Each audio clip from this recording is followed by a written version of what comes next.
Hi, I am Jayaraj Menon, welcoming you to this series on wellness. The relevance of priorities of life depends on wellness, be it family, career, or taking holidays, or material possessions, or any other priority that you may consider important in your life depends on wellness. Wellness is the fulcrum, it is the base. Minus wellness, all these other priorities become meaningless.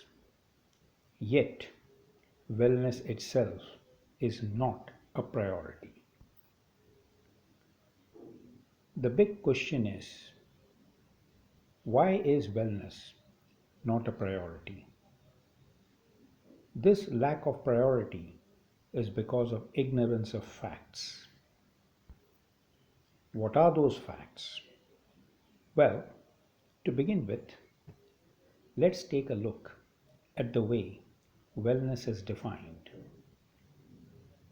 Wellness is defined as the quality or state of being healthy in body and mind, especially as a result of deliberate effort. I would like to emphasize on the phrase deliberate effort. What it means is wellness does not happen on its own. You have to plan for it. You have to put in an effort. That's important. It is the result of an achievement. That means achievements are always based on putting an effort, making a plan. The other important point about wellness is what the WHO, that is the World Health Organization, has to say about it. In fact, in the preamble of the Constitution of the World Health Organization, Article 1 states health is a state of complete physical, mental, and social well being, and not merely the absence of disease or infirmity. What this really means is if you if you are uh, well, in the sense that if you are not suffering from any kind of disease or any kind of infirmity, it doesn't guarantee you wellness. In other words, you can't say you are in the category of wellness merely on the basis of absence of disease. Nutrition, exercise, sleep, and thought are the components of wellness. In other words, wellness is based on four pillars: nutrition, exercise, sleep, and thought. And these pillars, they impact the genes. Let's take a look at them one by one. Nutrition. Nutrition affects genes. For example, it can stop a gene from causing cancer and other diseases. So, the importance of nutrition is very vital because of its impact on genes, especially such genes that can cause cancer. In other words, if you have balanced nutrition, or if your nutrition is in the right proportion, then it has the ability to shield you from cancer. Take a look at the healthy eating plate. This healthy eating plate chart that you see, or graphic that you see, is from Harvard Medical School. And what is important here is the plate shows all the important nutrients. And the most eye catching fact of this plate is half the plate, that is, half your eating plate, ought to be full of vegetables and fruits. You can see on the left hand side, that's 50% of the plate is covered with vegetables and fruits. And as far as vegetables are concerned, one ought to avoid potatoes because that's not considered, at least by the Harvard Medical School, as part of your vegetable program. And as far as whole grains are concerned, we cannot include refined grains like polished rice or refined wheat. Next, we'll take a look at exercise. Before the agricultural era, man was very active. The people who inhabited this planet before agriculture or the era of agriculture set in, they were known as hunter gatherers, and they would move around in order to ensure food for themselves and their families. And they were very active. Physical activity today is very less, but today we are living in a different era. From agricultural era we moved on to the industrial era, and thereafter to the digital era, and so on. And as we move from one era to another, our physical activity became less and less.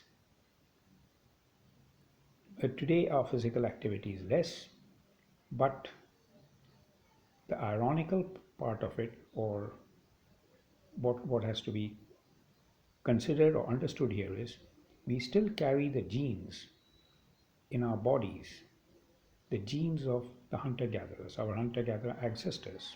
We still carry their genes. And those genes which allowed our hunter gatherers to move, or which evolved because they had to move about, they had to be very active, they had to uh, sometimes run, sometimes walk long distances to gather food. Those genes we carry to this day, and they are in an inactive state. Those genes are in an inactive state in us today. Now, we need to exercise in order to reactivate those genes. But today, our bodies cannot adjust to those genes simply because our level of activity, I mean physical activity, is not of the level that would allow those genes to become active. Therefore, we need to exercise to reduce the instability caused by genes that are inactive, or I mean genes of the hunter-gatherer era that are inactive in us today. So we need to stabilize, and we need to exercise to stabilize. Diseases like diabetes, blood pressure, cancer, which are so common today, were unknown in the era before agriculture. The next important pillar is sleep. Lack of sleep activates genes which cause heart diseases and other lifestyle diseases and affects 711 other genes. The source of this information is the University of Surrey in the United Kingdom. Sleep is a very, very vital and important pillar, and we'll be obviously talking about sleep and its effect on our genes in another video. But suffice it to say that sleep plays as important a role as nutrition and exercise. Now we come to the fourth pillar, thought.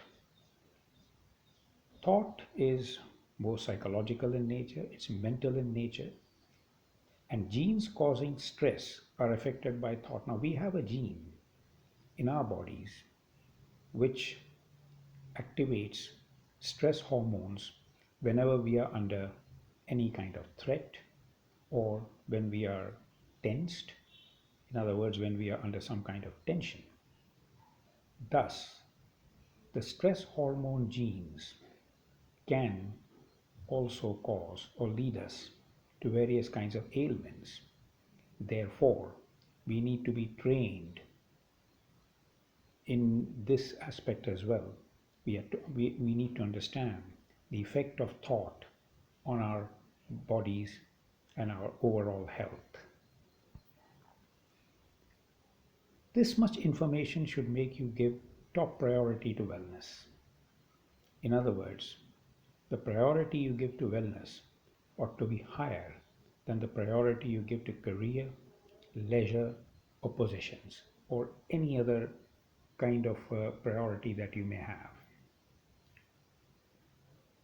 Finally, we come to what we call wellness network. Wellness network means you ought to be part of an authentic mainstream science-based wellness information network. By being part of an authentic mainstream science-based wellness information network, you will always be better informed. You will receive the education needed to plan your wellness or your wellness program in a way it ought to be. Because that's what point number 2 says. Because wellness is a constantly evolving field. Research is going on all the time, new discoveries are made all the time, and sometimes old theories are discarded. Therefore, one has to be in touch with uh, the kind of information that emerges from these researches. And this kind of information or flow of information gets to you or comes to you when you're part of a wellness network. The third point is information is the key, especially in the area of nutrition. In fact, I would stretch this point to include the other pillars as well: exercise, sleep, thought. Information is the key, the right kind of information. Because very often, the information that you get, they come in a language that may be unfamiliar to you. Therefore, when you become part of a wellness network, the information that you receive will be in a more, one can say, simple and easy to understand form. The fourth point is similar to the third one. Getting information in ordinary man's language is possible only through a reliable wellness information network. As stated already, research or research papers usually mention the various developments and discoveries in the area of wellness in a very technical and scientific language, and ordinary men will find it rather difficult to interpret it or to understand it. Therefore, Wellness Network makes the task of understanding things in the way an ordinary person would like to understand easier. And finally, a wellness information network gives you access to scientific information and guidelines on nutrition, as well as other pillars such as exercise, sleep, and thought. And all these things put together can help you to become a wellness entrepreneur as well. The most, the most important aspect of becoming a wellness entrepreneur is to be a healthy, fit, and well yourself. Wellness or wellness entrepreneurship is based on the entrepreneur himself being the ambassador of wellness. With this, we come to the end of this session. Thank you very much for your time. Stay healthy and stay fit.